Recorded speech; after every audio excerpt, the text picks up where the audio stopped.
अनुदानावरून मंत्रिमंडळाच्या बैठकीमध्ये मंत्र्यांमध्ये वाद झालाय।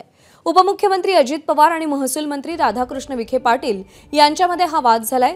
दुधाला 5 रुपयांऐवजी 7 रुपये अनुदान देण्याची मागणी केली गेली। मात्र यासाठी निधी कसा उभा करायचा असा प्रश्न अजित पवार यांनी विचारला। याआधीही उपमुख्यमंत्री अजित पवार आणि मुख्यमंत्री एकनाथ शिंदे यांच्यामध्ये वाद झाला होता। या वादानंतर 7 रुपयांचं अनुदान देण्याच्या संदर्भात निर्णय घेण्यात आला। राजू सोनावणे आपले प्रतिनिधी आपल्या सोबत आहेत। राजू, काल वाद नेमका कसा झाला, कशावरून झाला आणि त्यावर आता तोडगा काय काढला गेलाय? प्रज्ञा, पाहतो आपण काल मंत्रिमंडळाची बैठक पार पडली आणि या बैठकीमध्ये जे आहे ते सर्व योजनांचं सादरीकरण करण्यात आलं। त्यामध्ये पुन्हा एकदा पशुसंवर्धन दुग्ध विकास विभागाकडून जे आहे ते दुधावरती 5 रुपयाऐवजी 7 रुपयाचं जे आहे ते अनुदान द्यावा अशा प्रकारचा प्रस्ताव जो आहे तो ठेवण्यात आलेला होता। खरं तर हा प्रस्ताव 10 रुपये द्यावा असा होता, मात्र त्यावरती कुठेतरी अजित पवार यांनी प्रश्न उपस्थित केला की राज्यामध्ये अनेक योजना सुरू केलेल्या आहेत, अनुदान जे आहे ते आणायचं कुठून, कारण बऱ्याचशा योजनांवरती खर्च झालेला आहे।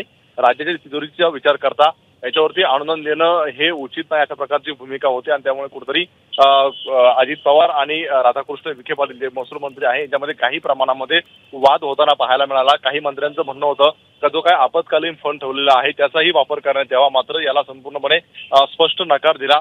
त्यानंतर याच्यावरती जी आहे ती चर्चा झाली, वाद झाले काही प्रमाणामध्ये आणि नंतर 7 रुपयावरती जो आहे तो तोडगा काढला आणि शेतकऱ्यांच्या दुधाला 7 रुपयाचा अनुदान देण्याचा जो आहे तो निर्णय मान्य करण्यात आलेला आहे।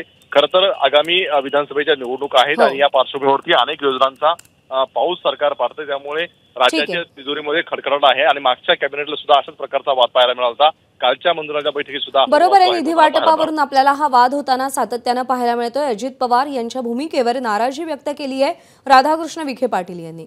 राजू, धन्यवाद दिलेल्या माहितीसाठी। एबीपी माझा, उघडा डोळे बघा नीट।